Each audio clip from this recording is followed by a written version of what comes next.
That is one big pile of shit. In the Doom franchise, there is an incredibly rich history of innovation, forward-thinking development between pioneering developers, setting blueprints for a genre to blossom later on in the 90s, and since then, the shadow itself that the classic Doom games has cast over the genre. It has a permanent stay in the shooter scene, and every other shooter since has taken inspiration from it, whether it's known it or not. Ever since 2016 and Eternal, we've come full circle to mainstream takes on the old school approach to fast-paced gameplay, but rendered with modern graphics that really bring the Doom universe closer to looking almost lifelike. And yet many people in the Doom community still continue to play the classic Doom games, which are Doom 1 and Doom 2. And the reason why is simple. It's because of the modding experience that the games provide, providing an infinite pool of content, in both add-ons, map packs, and total conversion mods. In fact, you can even trace it all the way back to the mid-90s after the release of Doom 2, where studios used the Doom engine to make their own games very similar, also known as Doom clones. Games like Hexen, Star Wars Dark Forces, Blood, Duke Nukem 3D took Doom's template and applied their spin to it. In the meanwhile, before releasing the first Quake, id Software would continue releasing content for the games up until 96, with 2 megawads that were made by Team TNT, making 2 megawads known as TNT Evolution and the Plutonia Experiment. Then you also had the master levels for Doom 2. These expansion packs were much harder than the original campaigns, but provided more content for those that wanted more Doom at the time, especially for those that didn't really have access to the internet at the time too, which is why id Software came up with another expansion pack, which is not only the biggest one that they've ever released, but also one of the biggest expansion packs ever made, Maximum Doom, an unholy abomination of content containing over 3,000 levels, with some of them being for Doom 1 and the majority for Doom 2. It was a conglomerate of maps made by dozens of fans throughout the early to mid-90s, as well as people that were contracted to work on the master levels for Doom 2. id Software compiled a list of numerous WODs and megawads from both games and released them as discs for the players to enjoy a massive wealth of content, the same players that weren't able to download WODs online. So how were all of these maps made? With John Carmack behind the programming wheel for the Doom engine, the limitations made it relatively easy for beginner designers to experienced ones making maps for the game. But the limitations themselves stemmed from not being able to have rooms on top of rooms or sloped surfaces. To make up for this, there were angular hallways that would present distinctive and memorable areas within the level, which would be a huge influence in advancing 3D level design across other games, especially from a time when they were either flat or maze-like, something that you would see in Wolfenstein 3D. The creations that we see today in the classic Doom modding community would not have been possible without Romero's efforts to figure out the second level of the first game, Nuclear Plant from Episode 1 of Doom 1. The original Doom had Wolfenstein-like levels that were not only limited but also redundant. Not wanting to make the same designs again but with demons, Romero went through the internal editor and began applying adjustments where the engine could make room for more dynamic and interesting layouts. This result would lead to designers like Tom Hall and other artists into replicating the blueprint for just about every other level with continuing variations. By this point, even in spite of not being able to create certain 3D structures in the level, the construction of 3D platforms, walkways and walls was still a breakthrough for the game. And these breakthroughs would eventually lead to the first episode being created, which is known as Knee Deep in the Dead. Afterwards, the methods laid out by Romero would be continued by Sandy Peterson and Tom Hall for Shores of Hell. Inferno and Thy Flesh Consumed would also get the same treatment, but Doom 2 would be even more ambitious with its level design, creating bigger structures that the player could see and go into, like in Map 13, Downtown. And then there are maps like Monster Condo by Sandy Peterson, that applies an abstract approach to its opening, only to reveal a swarm of demons shortly afterwards.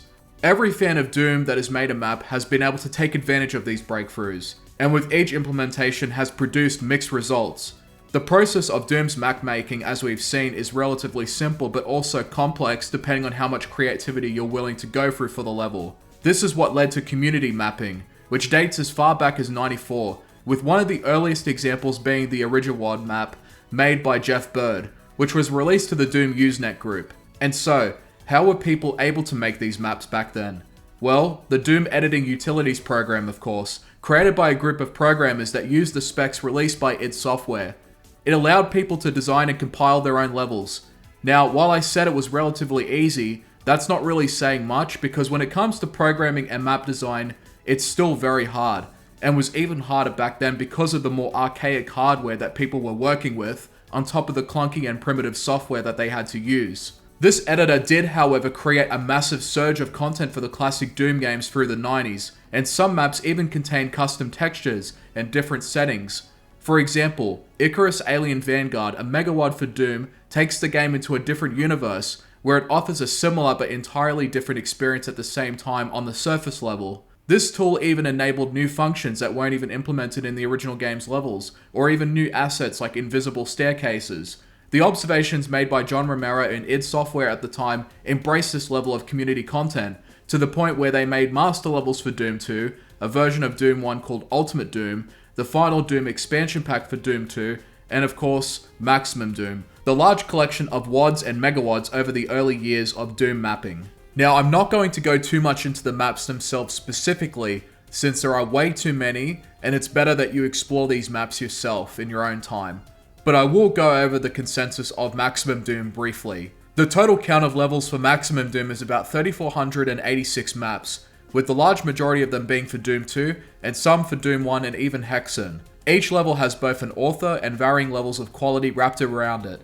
Because of the amount of maps involved, there was no playtesting to see if these levels worked, which would be a huge red flag in the context of a studio-made expansion. But since this was more or less a compilation disc, these maps were given the seal of approval anyway by id Software, regardless if they were good or not. Like I've already said, the collection that is Maximum Doom was a reflection of the user base being for the most part limited to access in terms of downloading ready-made community maps, and so players had to either hope for more Doom content made by id Software or use the Doom editing utilities program to make maps themselves to play in. There are channels on YouTube that have been playing through the entire experience of Maximum Doom, and a lot of the maps have certain things in common, like misaligned textures, enemies that are spawned off screen, not being able to hit them, or some not even having exits, making it impossible to complete the level. There are, however, some maps that do make a genuine effort though to make a solid Doom experience, and I think this is just more or less a symptom of just happening upon a really good WAD or megawad that id Software had found. Now, you will either find really good maps, or maps that are just made to torture yourself. In any case, you're not going to be left wanting for more content, at least in terms of acceptable content. If you're looking for something that is a polished experience from megawads like say Ancient Aliens or Alien Vendetta or Back to Saturn X or Scythe, then this isn't it. It is, however, a window into what community-made Doom levels looked like back in the 90s. Now, like I said, I'm glossing over a lot of the game's content, and the reasons is because it's something that you should experience yourself. In order to play it, you will need to download the pack from archive.org, since it's no longer sold. Then you'll need a source port like GZ Doom, and the Doom launcher to load the levels individually, which to be honest can be a pain in the ass, which is why I'll provide an alternative method to playing Maximum Doom. This is called Maximum Doom All-in-One.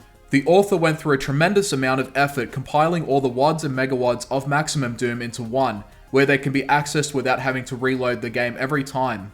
And to top it off, for the maps that are impossible to finish, the person has also added exit points, which was really thoughtful to do. But I'll provide either method of obtaining Maximum Doom in the description.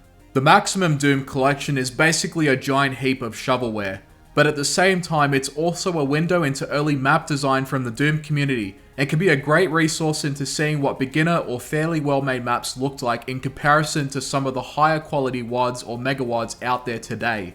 As for completing it, some have definitely done it, but I would advise that you explore it to a certain point and then move on, because of how much there is out there today. You can find some genuinely amazing total conversion mods or megawads that exist out there that dwarf the original experience of Doom 1 and Doom 2's campaigns. In fact, Romero himself, a few years ago, even worked on an unofficial episode for the first Doom called Sigil, the unofficial episode 5 some call it, which is both hard but also a fun megawad. Maximum Doom is an interesting piece of history for the franchise, but one that has been largely forgotten about, and its main value today is just to showcase early map development from the 90s Doom community. Have fun going through over 3,000 levels. Thank you for watching.